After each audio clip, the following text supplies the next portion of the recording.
Bueno, bueno, muy buenas tardes para todo el auditorio. A continuación, la doctora Mayra va a exponer sobre el uso de laparostomías en patología ginecológica y para hacer énfasis en el uso de la terapia de sistema de presión negativa. Pues para nosotros, como grupo de cirugía general de la clínica DESA y que yo estoy de tutor, pues es importante y nos sentimos pues muy complacidos de tener ese interés de parte de la doctora Mayra en esta patología, sobre todo porque no es infrecuente el llamado intraoperatorio para apoyarlos con esta patología y que yo creo que debe ser un área de interés y una patología que tenemos que manejar todos los que manejamos todas las intervenciones a nivel de la cavidad abdominal y sobre todo las infecciones, sobre todo los procedimientos infecciosos. Entonces, Mayra ha hecho una revisión completa de la literatura. La verdad es que no hay mucho al respecto en cuanto a patología ginecológica, pero hemos logrado pues como recopilar por lo menos lo más importante y los mensajes principales que creemos que tenemos que tener en cuenta para hacer el manejo del uso de laparostomías y de sistemas de presión negativa en cavidad abdominal.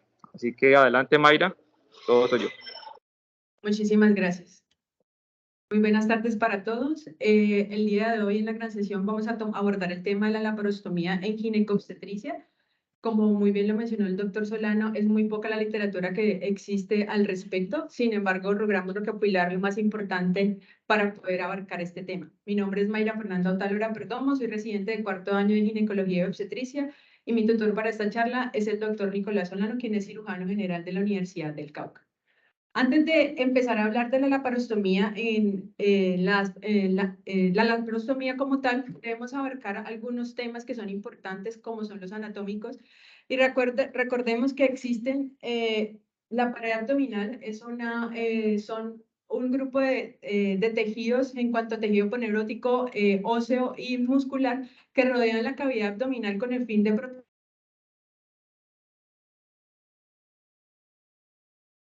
Entonces recordemos los principales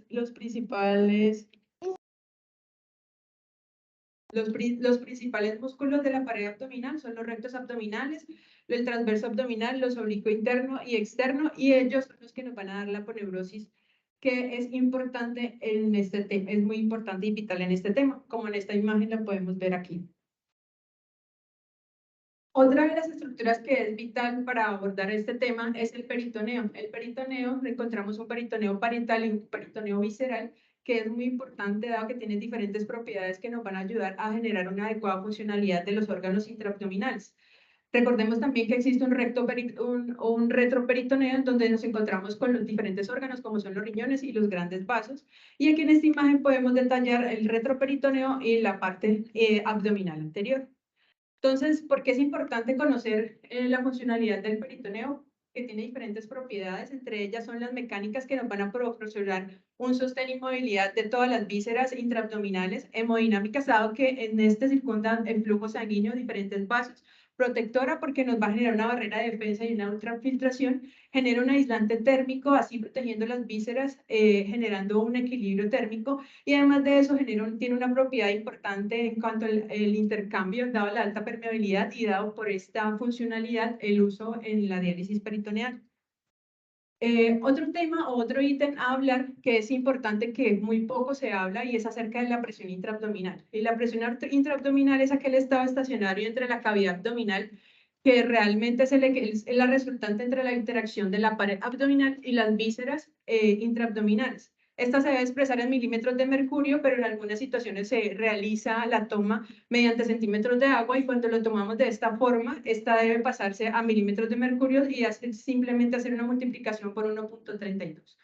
En los pacientes adultos consideramos una presión intraabdominal normal cuando esta es menor a 5 milímetros, consideramos una hipertensión intraabdominal cuando es mayor a 12 milímetros, y esta toma dato debe ser en mediciones aisladas en intervalo de 4 a 6 horas.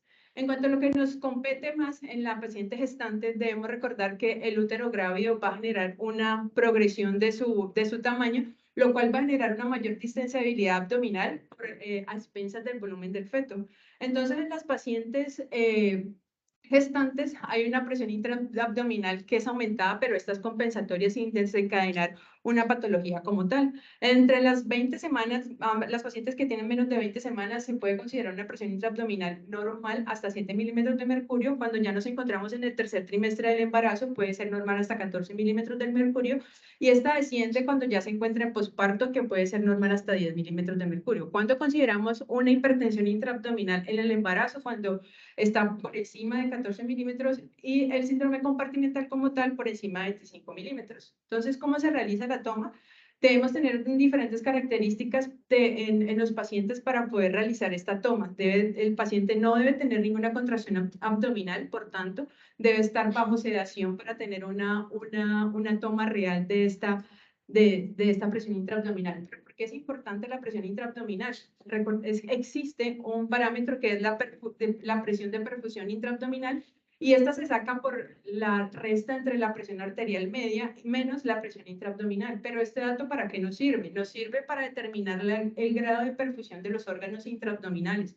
Entonces vamos a encontrar una presión de perfusión intraabdominal normal cuando está por encima de 50, y cuando está por debajo de 40 hablamos ya de una hipoperfusión en diferentes grados, que incluso la severa cuando es menos de 19 milímetros de mercurio. Ya empezando a abordar el tema que es la laparostomía en diferentes escenarios de ginecobstetricia, esta se define por una situación clínica en cuanto la pared abdominal se deja sin cerrar, dependiendo de una intervención quirúrgica o un escenario clínico que requiera una reintervención o por un alto riesgo de síndrome compartimental. Entonces, para realizar para realizar la toma de una decisión de dejar una pared abdominal abierta, debemos encontrarnos con diferentes circunstancias. Uno, pues, es la infección, cuando tenemos un paciente con una peritonitis muy grave o una hemorragia que es de difícil manejo.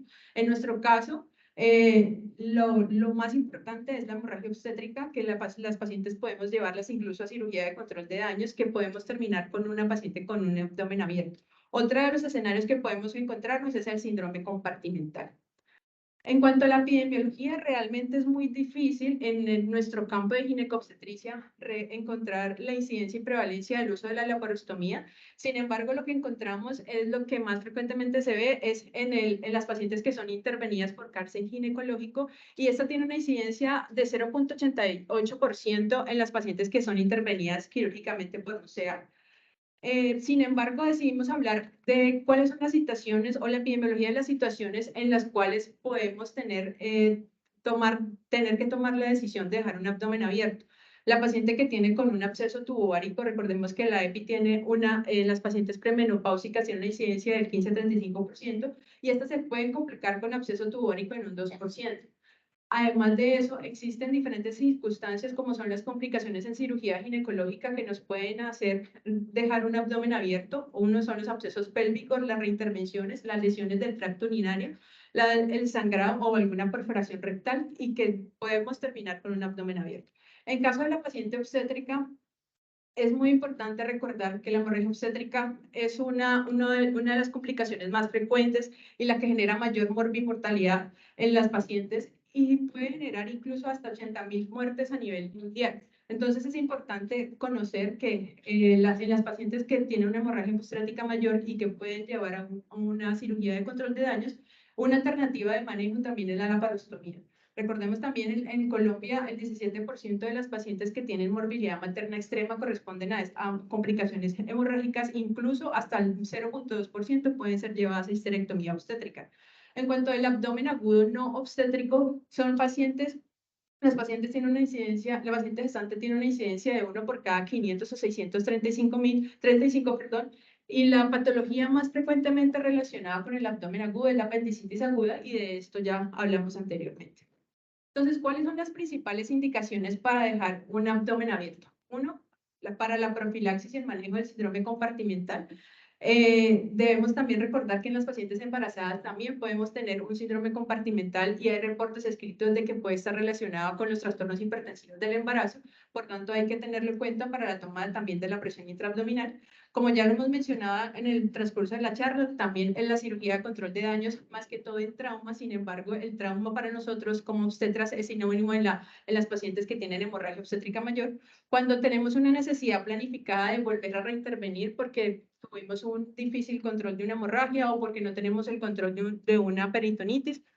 Y además de eso, también existen situaciones en que la inflamación y el edema visceral no nos permite realizar un cierre adecuado de la pared abdominal porque realmente el diámetro de la aponeurosis no nos da. Para el manejo y la guianza de las pacientes con abdomen abierto, existen las guías WAIS, que desde las últimas publicadas son del 2018, y estas son una guía que son muy para los escenarios en el trauma o en la peritonitis grave. Sin embargo, cada paciente debe ser individualizada en cuanto al escenario que nos encontremos. Decidimos tratar como dar diferentes escenarios en la paciente ginecobstétrica en cuanto nos podemos enfrentar. En el escenario, un trauma abdominal obstétrico, las pacientes que tienen hipotensión, acidosis, hipotermia o tienen un alto riesgo de coagulopatía se benefician de realizar un manejo con una laparostomía. De este tema podríamos hablar más adelante, que es un tema de trauma obstétrico que se tratará en el siguiente viernes. Otro de los escenarios que podemos tener en las pacientes, como son ginecológicas, cuando tenemos una peritonitis grave y una sepsis con choque séptico, cuando estas pacientes pueden tener una necesidad de una anastomosis intestinal, cuando tienen alguna obstrucción intestinal que requieren requieren una anastomosis o requieren además de eso una segunda visualización de la cavidad abdominal cuando la peritonitis persiste o cuando hay un gran edema visceral. Recordemos que en estos escenarios es muy frecuentemente visto la sepsis dado a la reanimación volumétrica muy alta. Las pacientes tienen un alto riesgo de un síndrome compartimental, por tanto, la opción de una laparostomía es lo ideal.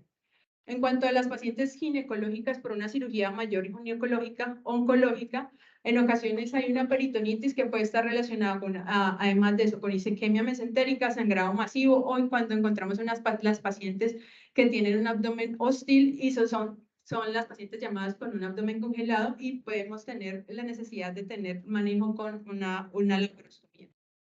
Un escenario de mayor frecuencia en nuestro medio es la paciente con hemorragia obstétrica mayor. Es aquella paciente que no podemos controlar el sangrado y que la llevamos incluso a histerectomía. Tenemos sangrado venoso que no es susceptible al control quirúrgico, que hay un sangrado persistente cuando se requiere una reanimación volumétrica muy alta y tiene inestabilidad hemodinámica, y además de eso tiene un riesgo de coagulopatía. Debemos realizar no debemos tener en cuenta el manejo con la laparostomía para poder disminuir el riesgo de un síndrome compartimental.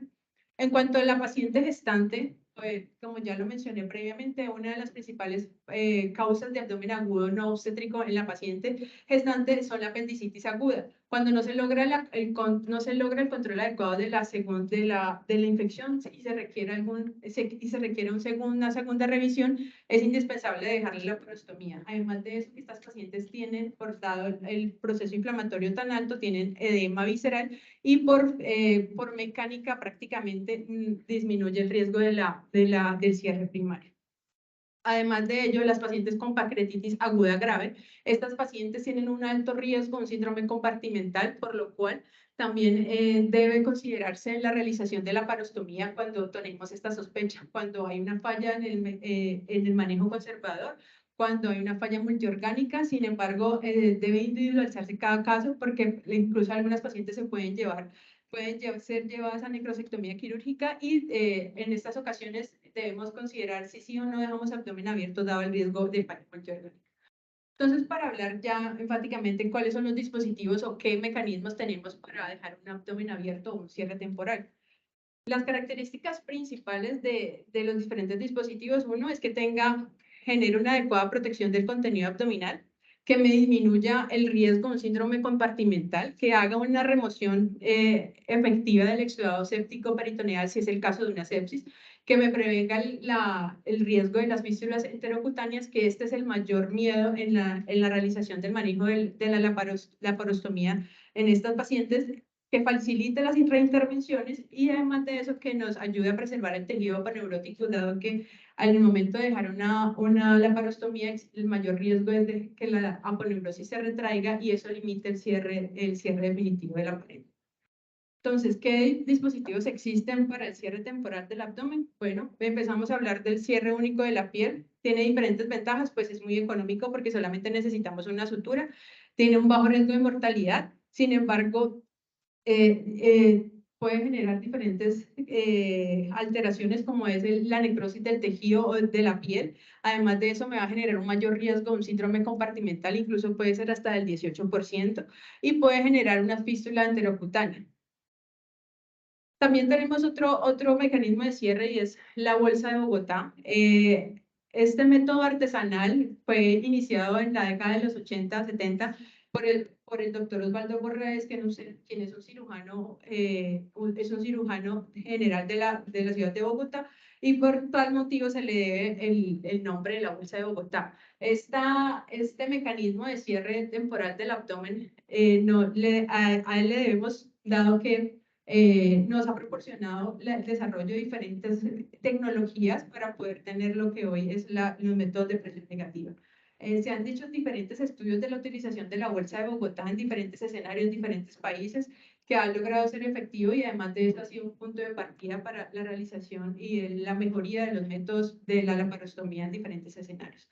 La bolsa de Bogotá pertenece a los los cierres tipo parche y tiene diferentes ventajas. ¿Por qué? Porque crea una pared libre de tensión, facilita las reintervenciones, se puede ajustar la tensión y puede remover con facilidad el material infeccioso. Otro de los mecanismos es el parche de Matt Wayne, que es una tela de velcro que consiste en suturar la aponeurosis para evitar la retracción de la misma. También existe la colocación con mallas, que es, algunas son con cierres y las otras sin cierres. Las que son con cierres pueden hacer una tracción, una evolución de la tracción para así evitar la retracción de la aponeurosis.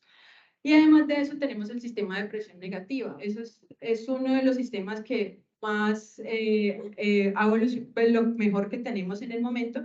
¿Y qué ventajas tiene en cuanto al uso de esta? Uno, pues aísla el contenido abdominal de la pared y del exterior, nos ayuda a remover los fluidos que podemos tener en la cavidad abdominal, reduce, disminuye el edema y además el riesgo de síndrome compartimental, genera la promoción y la migración celular, generando angiogénesis para generar un mejor cierre definitivo cuando ya lo requiramos, minimiza la retracción de la aponeurosis. El ideal manejo o la presión ideal de estos sistemas es de 100 a 150 milímetros de mercurio.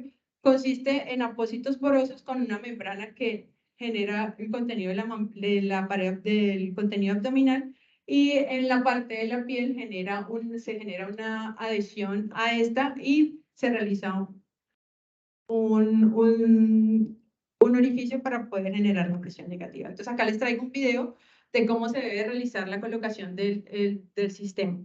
Entonces trae estas espumitas en la parte intermedia. Es importante tener en cuenta que estas espumitas azules no tienen que entrar en contacto con ninguna víscera, porque eso puede generar alteración y genera un mayor respuesta inflamatoria.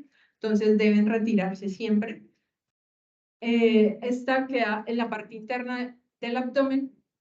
Posteriormente se realiza la apertura. Después vamos a tener una espuma que es en la parte de la pared abdominal como tal. Posterior, que estas espumas vienen por tallas, incluso en según la estatura, pues, dependiendo la contextura del paciente, perdón. Después se realiza una aplicación de una cinta por encima de para completar toda el área de la espuma. Posteriormente se realiza un orificio interno para poder generar la presión negativa. Bueno, pero entonces, bolsa de Bogotá, métodos de presión negativa. En este estudio en este artículo de revisión que fue publicado aquí en Colombia y eso es de cirujanos de aquí del Valle del Cauca, evidencian y traen estos diferentes estudios y en los escenarios que más nos importan en ginecobstetricia y es en la parotomía que es por sepsis. Encontramos que estas pacientes tienen una disminución en el cierre de la pared abdominal cuando se usa sistema de presión negativa comparando con el sistema de bolsa de Bogotá. Como podemos evidenciar acá, la bolsa de Bogotá puede generar un mayor tiempo de cierre en cuanto a la expresión negativa. En cuanto al escenario de la cirugía de control de daños, que es más lo que nos compete por nosotros por tener énfasis en hemorragia obstétrica, tiene también una disminución en el tiempo del cierre de la pared abdominal comparado con el uso de la bolsa de Bogotá. Existen otros dispositivos que también nos ayudan a realizar la tracción de la pared de la aponeurosis, dado que ese es uno de los principales problemas que podemos tener en las pacientes que decidimos dejar con la parostomía. Entonces, estos dispositivos dinámicos me ayudan a realizar una tracción de la aponeurosis para así cuando ya consideremos que es el tiempo del cierre de la pared abdominal, logremos cerrarla sin inconveniente y esta no esté retraída. Ya teniendo todo este paso, hablando de algunas de los mecanismos con el que podemos realizar la laparostomía, determinamos si realmente alguna de estas técnicas tiene las propiedades o características que tiene un dispositivo ideal, pues realmente no, porque no todas nos van a generar una disminución en la retracción de la aponeurosis y no todas también tienen el sistema de presión negativa. Sin embargo, ¿qué podemos hacer en estas circunstancias? Se puede realizar el uso de combinación de los diferentes sistemas, como son, uno, el parche de Matt-Whitney con el sistema de presión negativa. Entonces, ponemos en la cavidad abdominal el sistema de presión negativa, el parche de Matt-Whitney lo ponemos sobre la aponeurosis y encima de esta aponeurosis ponemos la espuma para poder generar una presión negativa. Esta es una de las alternativas. Otro es poner el sistema de presión negativa asociado al dispositivo Abra, que como lo mencioné es un sistema dinámico que nos ayuda a disminuir la retracción de la aponeurosis y así tener un cierre, cuando ya lo realicemos, un cierre adecuado y la aponeurosis tenga un adecuado tejido. En esta revisión sistemática que fue publicada en el 2020, nos hacen una comparación de las diferentes alternativas y combinaciones de lo que podemos utilizar en la laparostomía. Entonces, aquí principalmente nos hablan del sistema Abra asociado al sistema de presión negativa y como podemos evidenciar, todas las pacientes lograron un cierre completo de la pared y ninguna presentó una fístula enterocutánea. Y ahora bien, las pacientes que tuvieron presión negativa con el parche de Matt-Whitney sí tuvieron algunas tasas de fístulas enterocutáneas y en algunos estudios reportados no se evidenció el 100% del cierre de la pared abdominal. Bueno, ya tenemos la paciente con una laparostomía. Recordemos que siempre en el momento de la toma de decisión de dejar una paciente con abdomen abierto, debemos tener planificado cuándo va a ser la segunda reintervención y cuántas reintervenciones se van a realizar.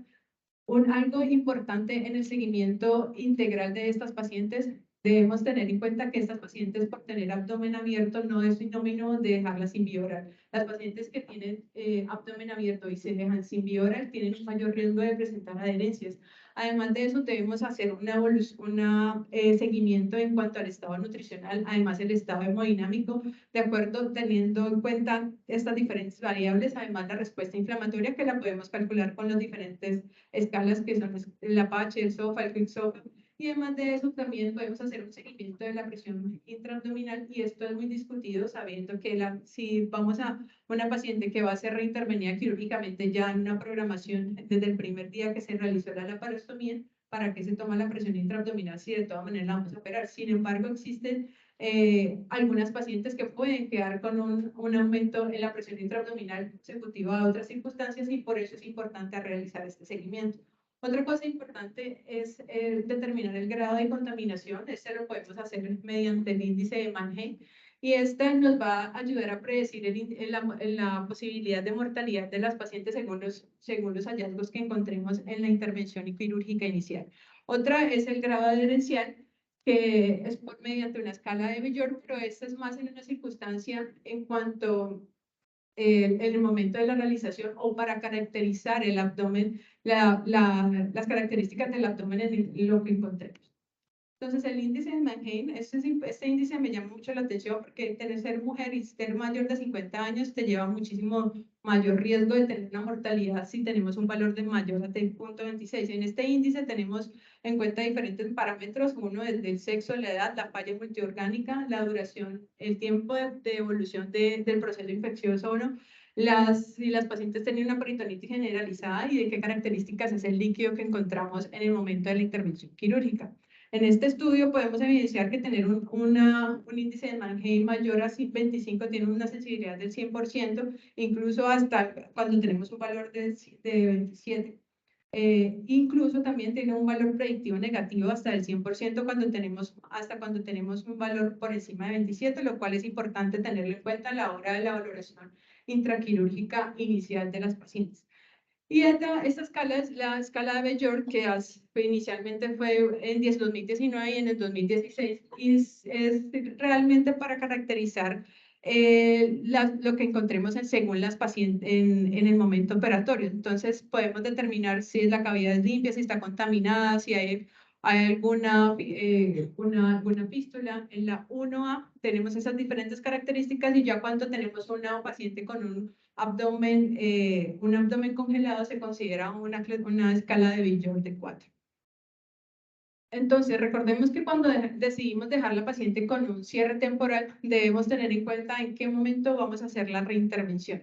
Lo ideal es realizar la reintervención en el menor tiempo posible, porque así se disminuyen complicaciones. Como recordemos, la más importante de ellas es la fístula enteroatmosférica, y idealmente debe realizarse a las 24 o 72 horas de la cirugía abdominal. Recordemos que las pacientes que se les realiza una laparostomía, no es sinónimo de dejar a la paciente sin vía oral, y además porque esto genera un aumento del riesgo de síndrome herencial.